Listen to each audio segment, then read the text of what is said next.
Hello everyone, this is Dr. Vigneshwar Mekha, Assistant Professor of Geography, Government Degree College for Women's, Begumpet, Hyderabad. In this session, we will focus on the insolation and influencing factors. As a part of this session, we will focus on the following points. They are 1. Introduction to insolation, sources of solar energy, solar radiation, solar constant, factor influencing distribution of insolation, and atmospheric depletion of solar radiation. First, we will look into introduction to insolation. While moving in different parts and places, we have been observed about the different temperatures as well as precipitation conditions of those places. We know that mountain tops are cool to cold areas, whereas the plains are warmer even though they are situated on the same latitude on the surface of the earth. You have aware that the temperatures and humidity also vary from region to region because of seasonal changes. The pressure in the air also significantly influenced by variation in the temperatures. The variations in the present pressure system results in air circulation pattern. Have you ever thought what is the source of heat and energy received on the surface of the earth? Why does earth's surface get warm during the day and cool down during the night? There are several factors which are responsible for these changes or happenings, but we don't know about them. All these variations are seen due to several factors such as latitude, altitude, sun's position to the earth, nature of the sky, etc. Therefore, an attempt is made to discourse about the insolation in general and its factors and distribution in the world in particular. The differential amount of sun's energy received by various latitudinal zones on the earth is the primary reason behind the occurrence of seasonal patterns of weather and climate. Thus, understanding the patterns of distribution of temperature and insolation in different seasons is important for understanding various climatic features like wind pattern system, pressure distribution system, and precipitation, etc. Now, we look into the sources of solar energy. As we all know that the sun is the primary source of almost all the energy on the earth, excluding geothermal energy. The sun is a self-luminous body of gases and it is the largest star in solar family. Sun is the center of solar system. The diameter of the sun is 109 times larger than the Earth's diameter. The sun's diameter is 13.91 lakhs or 1.39 lakhs kilometers. The planet Earth and other celestial bodies of solar system receive all the light and heat from the surfaces. Inside the sun, the continuous nuclear fusion process taking place. As a result of this fusion, tremendous amount of energy is released and emitted from the sun in all directions into the space. The figure on the screen discloses you about the incoming solar energy. Now, what is solar insolation?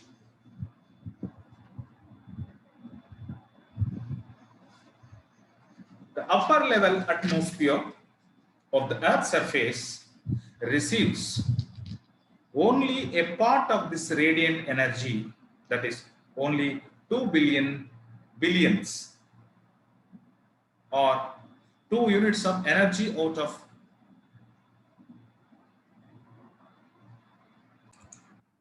100 crores units of energy radiated by the sun of the total solar radiation reaches the Earth's surface.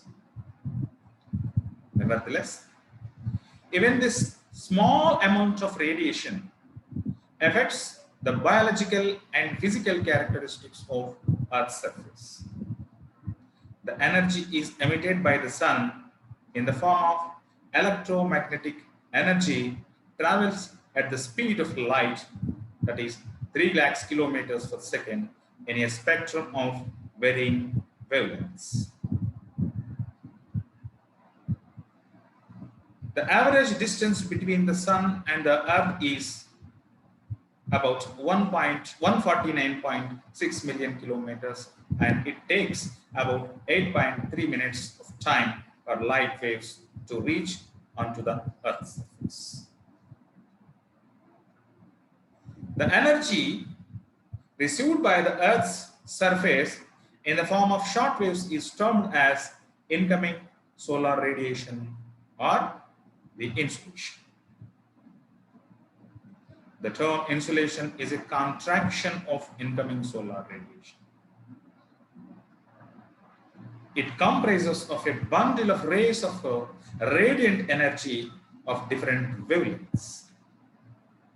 The sun emits radiant energy in the form of electromagnetic waves. The wavelength and the frequency of these waves, which travel with speed of light, are really staggering. The longer waves largely observed in the atmosphere are called infrared rays. The shorter waves that are called the ultraviolet rays, representing the other end of the solar spectrum. It is the visible portion of the spectrum lying between the invisible ultraviolet and infrared rays that most effectively heat the Earth. The picture on the screen discloses you about the electromagnetic radiation spectrum. The right side on the screen discloses you the shorter waves that are called ultraviolet rays, while the left side of the picture discloses you about the infrared waves. At the center, with the rainbow color, represents the visible light. The visible light. In fact, the rays of the solar spectrum reaches the Earth's surface are converted after absorption by the surface from short wave to long wave radiant energy. This is what is known as heat. However, there are various factors which cause temporal and spatial variations in the amount of this heat.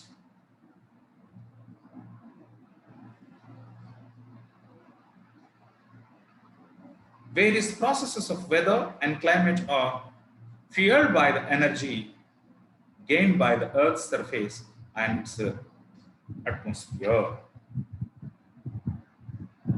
Next, we will focus on the solar constant. The amount of radiant energy has been found to be constant. The solar constant is a flux density measuring mean solar electromagnetic radiation per unit area.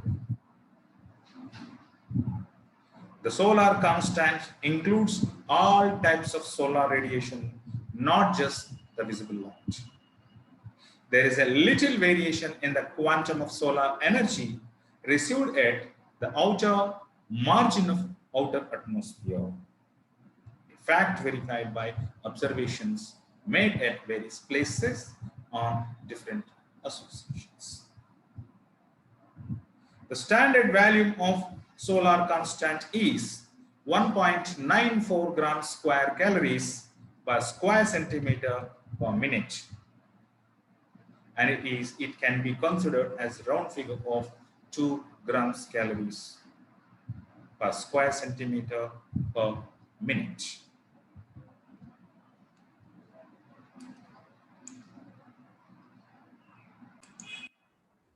Now we will focus on the factors influencing distribution of the insolation. Distribution of the insolation. The actual amount of insolation received on the Earth's surface is not uniform everywhere. It varies according to the time, place, conditions of atmosphere as well as the seasons. When the tropical regions receive maximum annual insolation, it gradually decreases towards the poles. Insolation is more in summer and less in winter seasons. The following astronomical and geographical factors govern the amount of insolation received at any point on the Earth's surface. They are: 1. Angle of incidence. 2. Duration of day. 3. Solar constant. 4. Distance between the sun and the earth. And 5. The transparency of the atmosphere. Now, let us discuss all these factors, how they are influencing the insolation. The first is the angle of incidence. The altitude of the sun, that is, the angle between its rays and attachment to the Earth's surface at the point of observation, controls the amount of insolation received at Earth's surface. That is shown in the figure 2.5.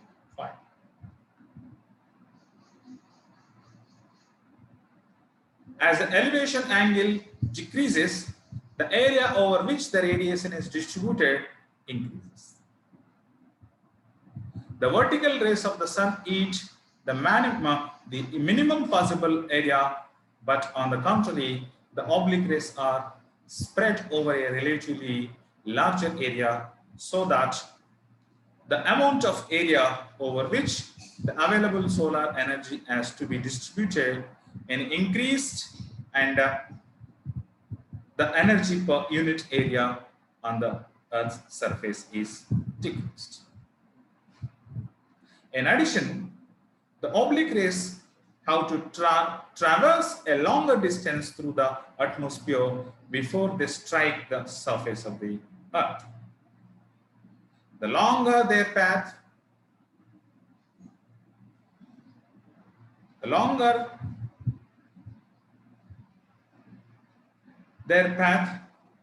the amount of energy lost by various processes of reflection, absorption, and scattering, etc. Thus, it is very clear that the larger amount of radiant energy is destroyed in case of slanting rays than in vertical rays. Similar effect of the varying angle of sun rays can be seen in the daily march of the sun across the sky. At midday, the intensity of insolation is maximum, but in the morning and evening hours, it is reduced because of the slanting rays of the sun. So is the case in winter and at high latitude, when the amount of insolation received at the surface of the earth is small. This is simply the effect of the low angle of incidence. The major factors that determine the sun's latitude are the angle of incidence, or the latitude of the place, the time of the day, and the season. Since the earth is a geoid resembling a sphere, the sun's rays strike the surface at different angles at different places, and this depends on the latitude of the place.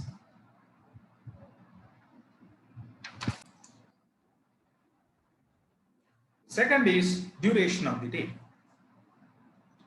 The duration of sunlight hours determines the length of the day, which also affects the amount of solar radiation received at the surface.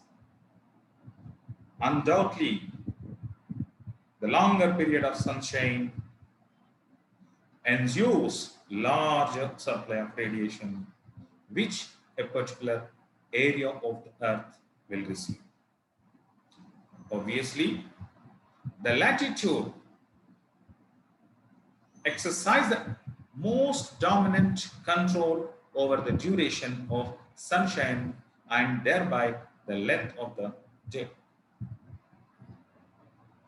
The latitudinal and monthly variation in the length of days are being shown in the table 2.1.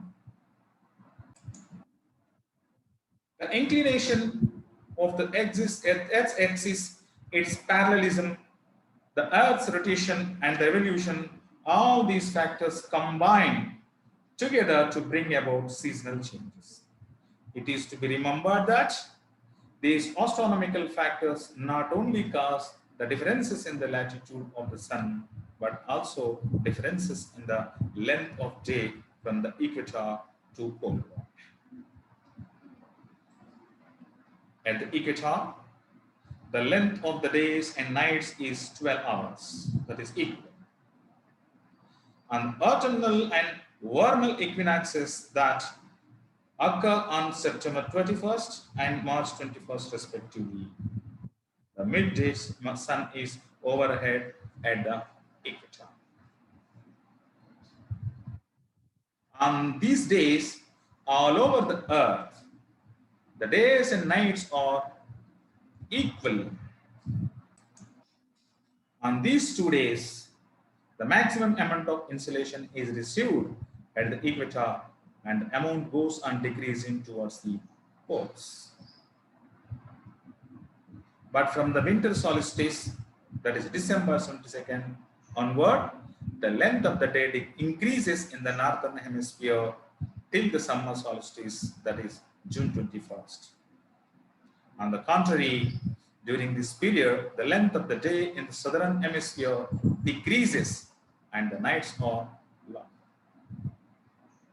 From June 21 to December 22nd, the length of the day in the northern hemisphere decreases and in the southern hemisphere it increases.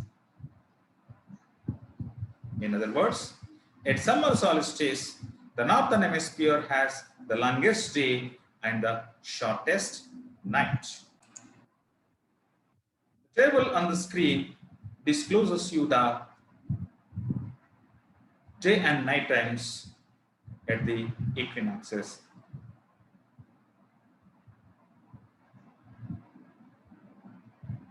At the respective summer solstice, under cloudiest skies, a polar area may receive more radiation per 24-hour day than other latitudes.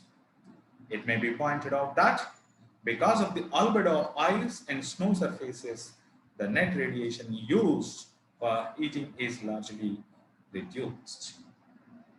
Thus, the longer the period of sunshine and shorter the night, the greater the amount of solar radiation received, all other conditions being equal.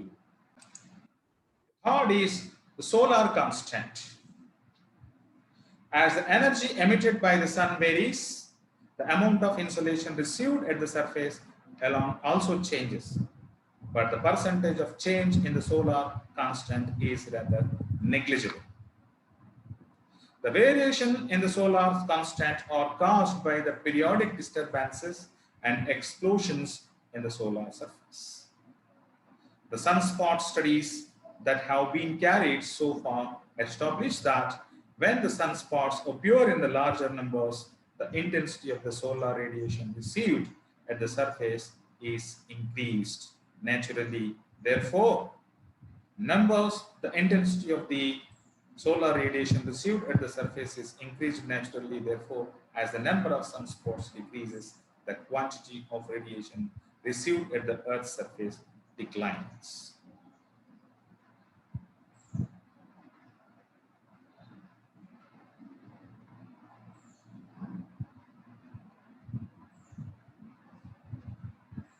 So there are scientists of the opinion that the number of sunspots increases or decreases on a regular basis, creating a cycle of 11 years. However, there is little doubt that the magnitude of the effect of the varying amount of the solar constant and the amount of solar radiation received here on the Earth seems to be too small.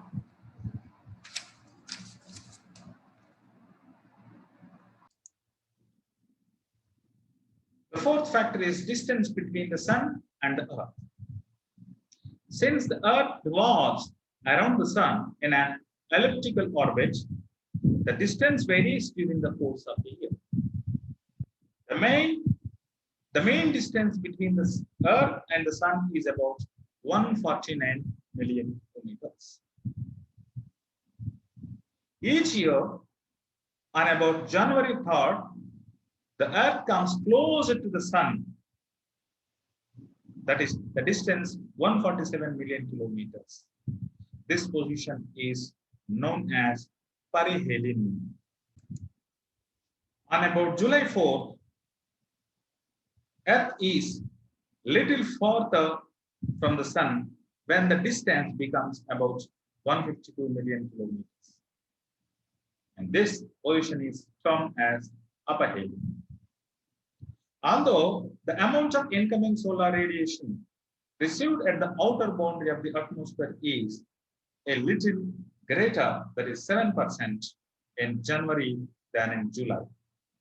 There are other major factors such as the angle of incidence and the duration of the sunshine that are more than offset its effects on seasonal temperature variations. It may be interesting to note that the Earth is relatively closer to the Sun during the northern hemisphere winter. The picture discloses you the position of the Earth when it revolves around the Sun over the year. And the fifth factor is the transparency of atmosphere. The transparency of the atmosphere is an important control on the amount of insolation which reaches the surface of the Earth. A reflection from dust, salt, and smoke particles in the air is an important mechanism for returning shortwave solar radiation to the space. Similarly, a reflection from the cloud tops also depletes the amount of solar radiation that would otherwise be available to the Earth. The effect of certain gases, water vapor, and the dust particles on reflection, scattering, and absorption is well known. Obviously, areas with a heavy cloudiness and turbid atmosphere will receive lesser amount of radiant energy at the surface, but the transparency of the atmosphere varies with the time and phase. The transparency of the atmosphere is closely related to the latitude. In the higher latitudes, the sun's rays are more oblique so that they have to pass through relatively thicker layers of the atmosphere than at lower latitudes. In the winter, when the altitude of the sun is relatively lower, there is greater loss of incoming solar radiation than in summer season.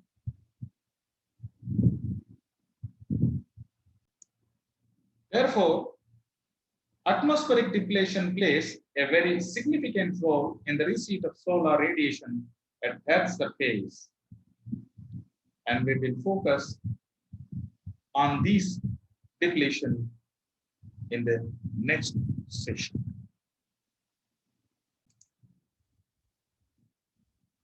Dear students, so far we dealt with introduction to insulation and sources of solar energy, solar insolation, solar radiation, solar constant, and the factors affecting the distribution of solar insolation. Thank you. Thank you very much. And thank you